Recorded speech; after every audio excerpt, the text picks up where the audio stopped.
talk about the resources that we offer for children that are between 8 to 12 years in the home education environment.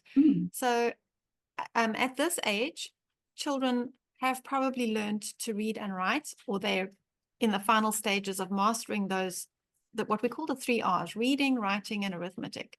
Yeah. And as we always say, a large part of home education is training children's character. So they're learning to do chores, you're training them to be self-motivated, to be respectful to everybody in the family, just general parenting and discipline. And then our idea is that home education shouldn't be a stressful school at home scenario, but it should be an enjoyable process for the mother and for the children. It should be the kind of education you wish you'd had yourself. And so we've got a couple of products for this age group. So why don't you start off and talk about Footprints, the early years, which of course is probably our favorite and most popular home education program. Yeah. It's definitely most loved by us because that was our first program, our first offering to homeschoolers in 2002, and that's where you and I established a lifelong friendship. So it definitely has a lot of empathy, memory attached to it.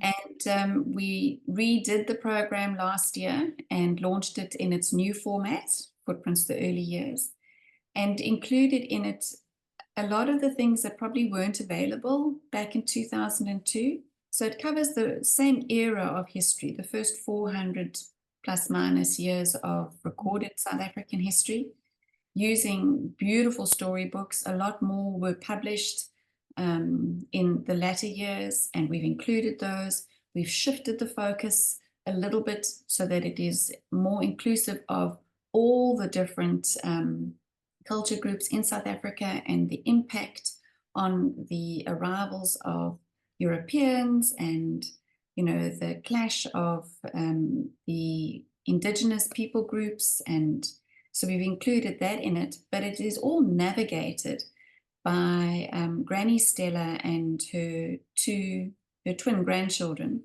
And we use the parent book now as a sort of like a living book, a Charlotte Mason styled spine book. So as you are reading the storybooks to your children, you're also reading aloud to them the parent guide. And at correct spacings in the guide, we will pause the narrative that Granny Stella and the kids are having, and you will do poetry, and you will listen to some South African music, or look at your art print, or do an assignment. And then once those are done, you pick up the narrative and you continue. So you get this full package with everything that you need at your fingertips. No need to hunt in libraries.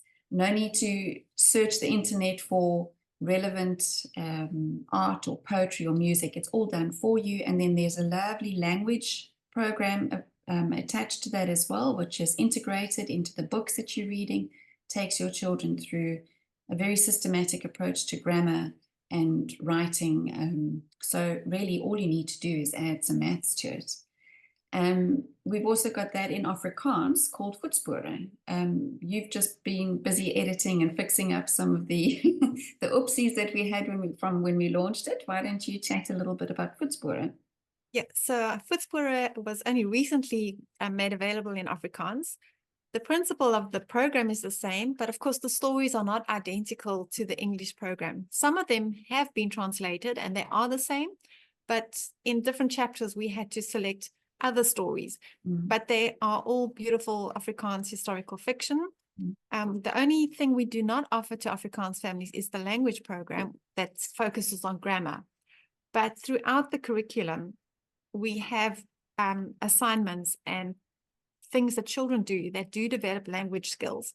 So it's up to you if you want to add a TAL program, and maths obviously does have to get added for Afrikaans families. So Voetspore, die vroeë jare, is going to be the updated edition of Footprints that we've recently launched. And we are splitting the nature study away from the history so that the programs in English and Afrikaans are identical. So Natuur Skattejag, which we will talk about next, is going to be a separate program. So on that note, let's talk about Footprints Nature Quest and the Natuur Skattejag 1 and Natuur Skattejag 2, which is the Afrikaans version of Footprints Nature Quest. Yeah, so Nature Quest was launched in 2020, and all of us were hunkering after a little bit of outdoors without restrictions in that time.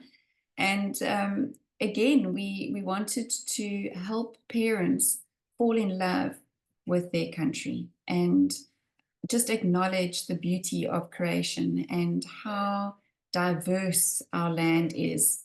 So, you know, Footprints and Voetspore cater for understanding our people and how we have ended up where we've ended up in this nation. But Nature Quest takes you on a journey through the different biomes around South Africa, whether it is our forests or deserts or ocean life, nature reserves, and we use literature and we use a parent guide, which is also read aloud to the children with lots of assignments for them to choose from in a variety of different things, whether it's a tech assignment or whether it is a written or drawing or whatever. We have a variety for kids to choose from.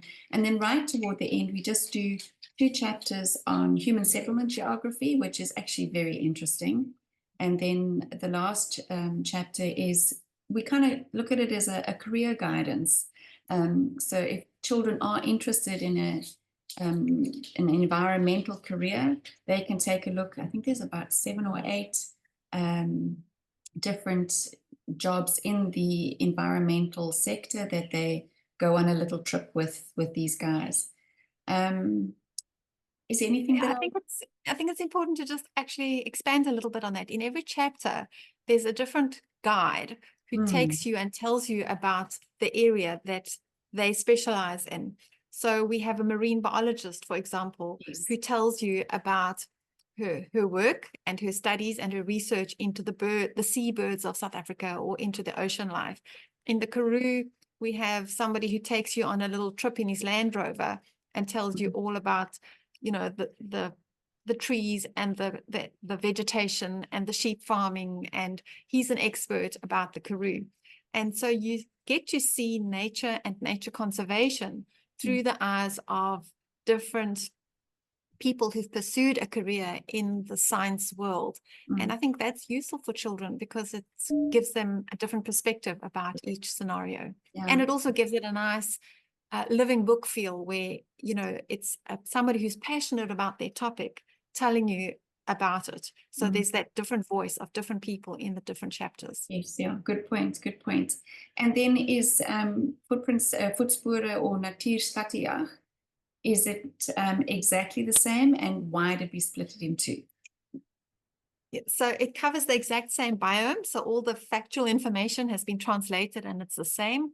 But of course, not all the stories in English and Afrikaans are the same, but we have managed to find a really good selection of great South African stories that do have a nature flavor. I mean, some of them are obvious, like Jock of the Bushveld. It's available in English and Afrikaans. And when you learn about the Bushveld, you're definitely going to read that book. Kringe in a Bos or Circles in the Forest is definitely included when you learn about the forest biome. And then in other different chapters, we've had to pick and choose different stories because they weren't identical. But there's some great South African classics, both in English and in Afrikaans, that we've included. And in Afrikaans, we've just split it into Natuur Skattejag 1, which looks at the first 6 biomes or 6 chapters that we offer. And then Natuur Skattejag 2 is the other 6 chapters. At the moment in English, it's just one program with 12 chapters, which we suggest you do over about 2 years anyway.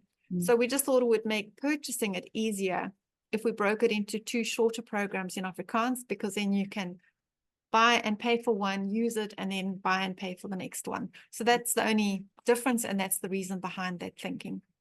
So now if we're looking at children in their age range of 8 to 12, there are just a few things that we would say from a parenting perspective, really worthwhile adding in as part of the development of your child. One of the things is money skills, how to budget and how to earn money, to be a wise steward with it. And there's lots of different programs and ways to do that. One of the best ways to do that, obviously, is to encourage your children in entrepreneurial pursuits, and then walk that journey with them. Research skills, which we do cater for in the programs, using a library, using the internet safely, how to use a thesaurus and a dictionary, those sorts of things are lifelong skills that you want to include. And as before, with our little children, what we want to do is to the program add in a maths curriculum. And obviously there's so many. And if you're choosing to do a second language, you would add in a second language, whether it's Afrikaans or French or Spanish, whatever is the language spoken in your children, in your home. The most important thing to remember is that the programs that we've just mentioned, Early Years, Nature Quest, and the Afrikaans comparisons, are that they are multi-aged. It's geared around using one program for all your children in that age range, which keeps your life simple. They tend to play out what they're learning together. The little ones will get one aspect, the older ones will get another, and they'll share that. And it just becomes this whole family learning adventure. So that's homeschooling children sort of between the ages of 8 and 12. Anything else that we need to add?